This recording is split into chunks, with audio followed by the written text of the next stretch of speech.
Dominic, this film is definitely one of my top films already of this year. Oh, Uh, thank you. what was it about the story that you really wanted to dive into this whole espionage game?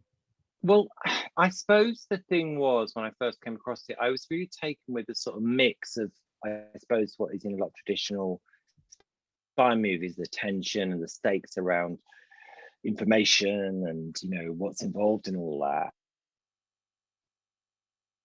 The end of the world and the stakes are pretty big. But I was really also, what really made it special for me was that I thought it had such heart. That it delves into the sort of more human elements of a story like this, the pressure on marriages, the pressure on people's individual sort of mental health, and a profound sort of friendship that's at the heart of it, which I really believed, because actually the film it reminded me of most when I first read the first script was Brief Encounter, which is a sort of 1940s movie about an affair, an illicit affair. And whilst this it's not romantic friendship, the friendship in this movie has a similar quality in that it's really sort of deepened by the fact it's so secret, because these two guys, no one knows what's going on between them, and yet they're involved in this incredibly important thing. So I just thought that was really unusual, and I found it really moving, and that's what sort of pulled me into it properly. And the way it's shot is just beautiful. Beautiful Thank shot. you. Beautiful coloration on it. What was on your choice of DP? What were you looking for, and why did you go with who you went with?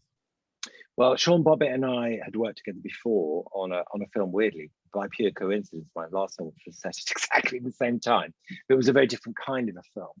And I love sort of, if I make a relationship with someone that's sort of creatively fulfilling, I always want to sort of keep that going, because I feel like if you do something together and it sort of works and you have a good time and they're sort of pushing each other, generally speaking, you go much further with a really great relationship than you would if you were put together with someone who's very talented, but you might not necessarily have that rapport with. And I think the storytelling, what goes on between you, the sort of rapport, the relationship is so important. So we'd had a really good experience on that. And we have a sort of shared sense of how to use the camera in a very basic way, the sort of storytelling use of a camera. And it sort of goes against the grain of a lot of the sort of I suppose accepted ways that films are made. So we sort of have this principle, and that means, which makes the process sort of interesting, because you're navigating your way through the material with a particular set of sort of values and an aesthetic. So it was an easy choice, and I was just really pleased he wanted to do it. And was Benedict Cumberbatch always your choice to lead this film? Yeah, he was. Yeah, I mean, very early on, I read the script. I was sent the script by my agent along with a bunch of other scripts, and it just sort of leapt out at me. And by, I would say, probably page 20, I was thinking, oh, this is perfect for Benedict. We'd worked together before. I know him quite well, and I just sort of could see him in that world, Yeah. And he's got a feel for playing roles in period, sort of in the past, and not everyone does. There's some wonderful contemporary actors who sort of feel so much of our time that it's quite hard to get them to sort of live properly in another time, whereas Benedict is a chameleon, and he sort of can move very easily into sort of taking on board a totally different world. So yeah, he was sort of in my head pretty much straight away, and I was just lucky that he liked it and he was free, because he is so busy. Yeah. And the one thing that I did want to ask you about was that final shot where you have Benedict and I forgot his name.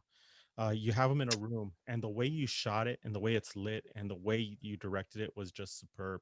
Was that always the case for that last meeting between both of the characters? Well, what was interesting about that, because we shot that whole section 3 months after the end of the original shoot, because we wanted our guys to lose a lot of weight.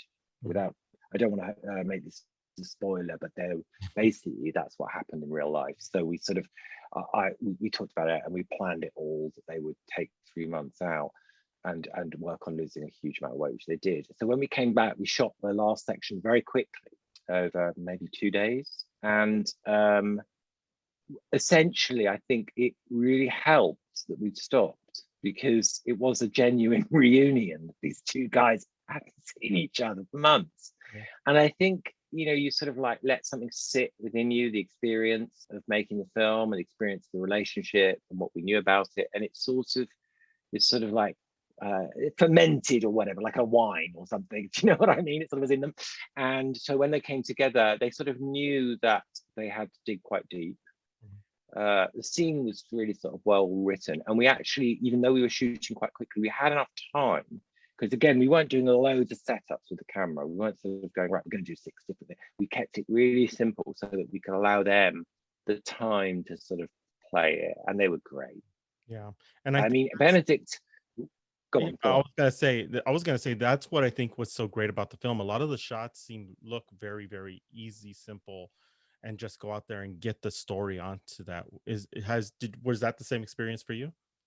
Yeah, we were thinking like that. I mean, we're thinking about the best way of telling the story with the camera. So it's not like, so we're not sort of going, right, we're going to do wide shot, medium shot, close up. We didn't do that. We sort of went, okay, so where should the camera be in order to, at this point, in order for, to get the best sort of sense of it. And so, for example, there's another film in a car park, and we shot the first half of that really wide. We didn't do a close up. We just shot it wide because we wanted to see these 3 people in this sort of weird scene. And that was the way we went. We tried to sort of take a guess at where we thought precisely the camera should be, and not sort of just cover our asses, which a lot of people do. They sort of shoot so much material just in case.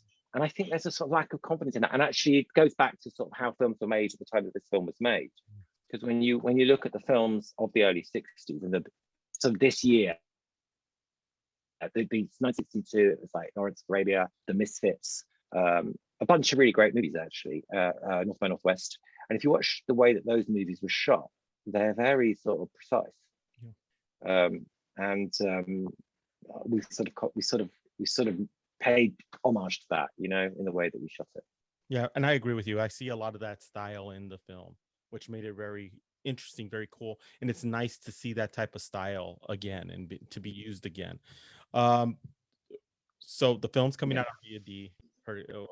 More people are going to be able to see it now. How are people going to see it, and what can you tell our audience to get on board and to watch this great film that you just? Well, it's going to be on all major platforms from Friday. I'm not sure what time it's going out, but it's this Friday the 16th, and it's I know that Amazon Prime is sort of leading that, but it's on all the major platforms. So get out there and watch it. I mean, the great thing is we sort of landed at a point at which there isn't that much like this out there, not new stuff. So we've been lucky because it's been such a sort of like bizarre time for everyone. We haven't known when we were going to release. We just kept having to move our dates. And as it turns out, we've been sort of lucky with the movie theaters, and a lot of people have gone to see it, which is great. But now it's a whole new world of going into people's homes, and I hope that people will have an appetite for a film like this right now, because there's not much else like it out there. And I agree, it's definitely one of the top films for me this year so far. Great work, Dominic. Really love the film. I can't say enough of praise about this film because I really did enjoy it. But thank you for stopping with us here on MUSE TV. I really appreciate it, and I look forward to seeing what you have coming. My pleasure. Thanks, Michael. No problem. Really nice to talk to you. Thank you.